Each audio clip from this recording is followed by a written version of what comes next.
जय माता दी। मित्रों, आज का ये वीडियो आपके जीवन को बदलने वाला है, क्योंकि नवरात्रि सिर्फ एक त्योहार नहीं, बल्कि आत्मा और शक्ति का अद्भुत संगम है। क्या आपने कभी सोचा है कि हम साल में 2 बार 9 दिन क्यों मनाते हैं? क्यों हर देवी का अलग स्वरूप पूजित होता है? और क्यों इन 9 दिनों में साधना का महत्व इतना बढ़ जाता है?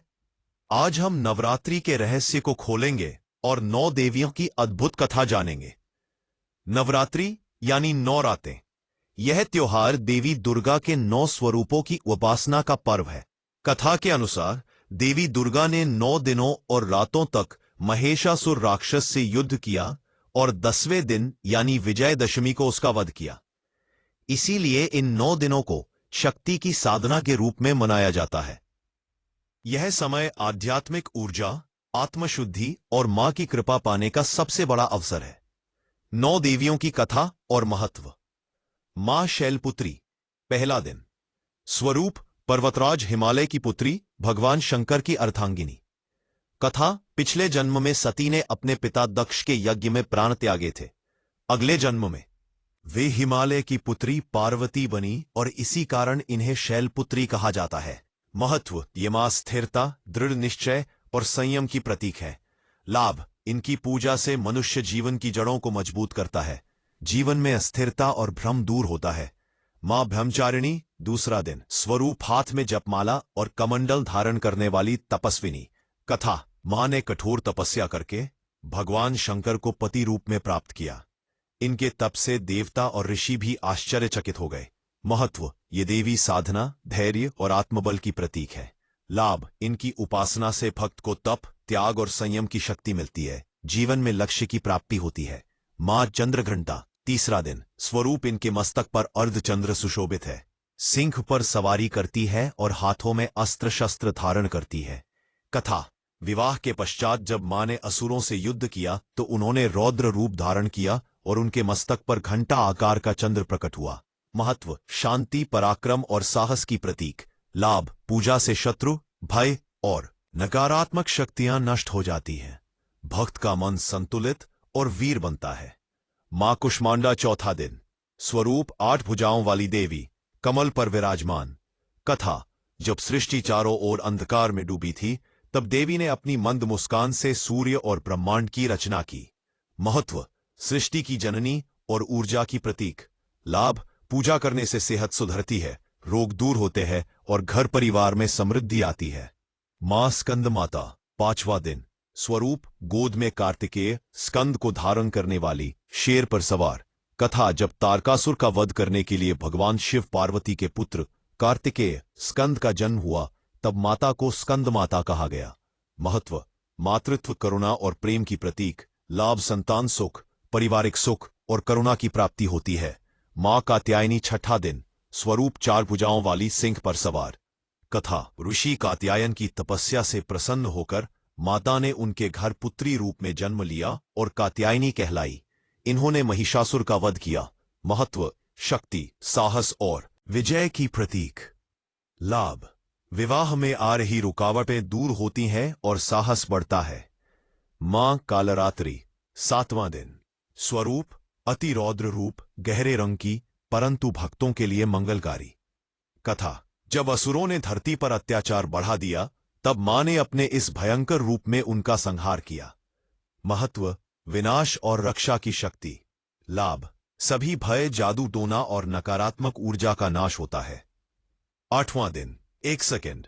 स्वरूप, अत्यंत गोरी, श्वेत वस्त्र धारण किए हुए वृषभ पर सवारी करती हैं। कथा, तपस्या के कारण पार्वती का रंग काला हो गया था। भगवान शिव की कृपा से जब उनका शरीर पुनः गौर वर्ण का हुआ तो वे महागौरी कहलाई। महत्व, पवित्रता, सौंदर्य और शांति की प्रतीक।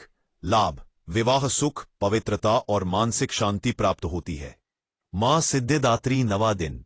स्वरूप, कमल पर विराजमान, 4 भुजाओं वाली देवी। कथा, जब भगवान शिव ने सिद्धियां प्राप्त करने की इच्छा जताई तो मां सिद्धिदात्री ने उन्हें सिद्धियां प्रदान की।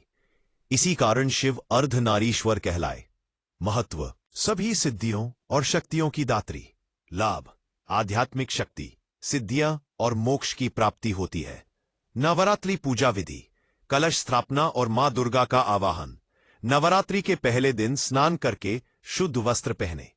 पूजन स्थान को गंगा जल से शुद्ध करें। मिट्टी के पात्र में जौ गेहूं बोएं। ये नवजीवन और समृद्धि का प्रतीक है। पीतल, मिट्टी, तांबे का कलश लें, उसमें गंगा जल, सुपारी, अक्षत, दूर्वा, सिक्का डालें और आम्र पल्लव, आम के पत्ते व नारियल रखकर कलश को ढक दें। कलश पर स्वस्तिक बनाकर उसे माता की मूर्ति / चित्र के पास स्थापित करें। ये कलश स्थापना ब्रह्मांडीय ऊर्जा और मां दुर्गा के आवाहन का प्रतीक है। अखंड ज्योति जलाना। माता के सामने घी या तेल का दीपक जलाएं और पूरे 9 दिनों तक जलते रहने दें। इसे अखंड ज्योति कहते हैं, जो भक्ति की निरंतरता और अज्ञान के अंधकार को मिटाने का प्रतीक है। दीपक की लौ से घर में सकारात्मक ऊर्जा फैलती है और नकारात्मकता दूर होती है। रोजाना पूजन। प्रतिदिन स्नान करके माता को ताजे फूल, अक्षत, रोली, चंदन, दीप और नैवेद्य भोग अर्पित करें।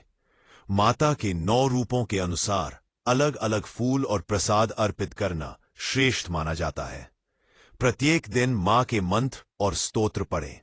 दुर्गा सप्तशती, चंडी पाठ, दुर्गा चालीसा।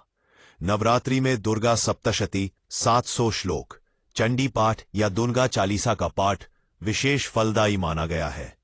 जो व्यक्ति इतना बड़ा पाठ न कर सके वह केवल दुर्गा चालीसा पढ़े या जय माता दी का जाप करे। नियमित पाठ से मन की शुद्धि और माता की कृपा प्राप्त होती है। कन्या पूजन। अष्टमी, नवमी। नवरात्रि के अंतिम दिनों अष्टमी या नवमी पर 2 से 9 साल की कन्याओं को माता का स्वरूप मानकर पूजते हैं। उनके चरण धोकर उन्हें चुनरी, कंगन, बिंदी और अन्य उपहार भेंट करें। भोजन में उन्हें हलवा, पूरी और चने खिलाना अनिवार्य माना गया है। कन्या पूजन से नवरात्रि का व्रत पूर्ण होता है और मां दुर्गा प्रसन्न होती है। विशेष बातें। व्रत रखने वाले दिन में केवल फलाहार या सात्विक भोजन करें। लहसुन, प्याज, मांस, मदिरा का त्याग करें। प्रतिदिन माता को लाल पीला वस्त्र अर्पित करें। माता से प्रार्थना करें कि वे आपके घर परिवार को सुख, शांति और समृद्धि प्रदान करें। नवरात्रि का प्रसाद। मित्रों, नवरात्रि केवल पूजा का पर्व नहीं बल्कि आत्मा को शक्ति से जोड़ने का अवसर है। इन 9 दिनों में जो साधना करता है उसका जीवन बदल जाता है। अगर आप भी मां की कृपा चाहते हैं तो इस नवरात्रि पूरे मन से भक्ति करें और जीवन को नई दिशा दें। अगर यह कथा और जानकारी आपके हृदय को छू गई हो तो कमेंट में लिखें, जय माता दी।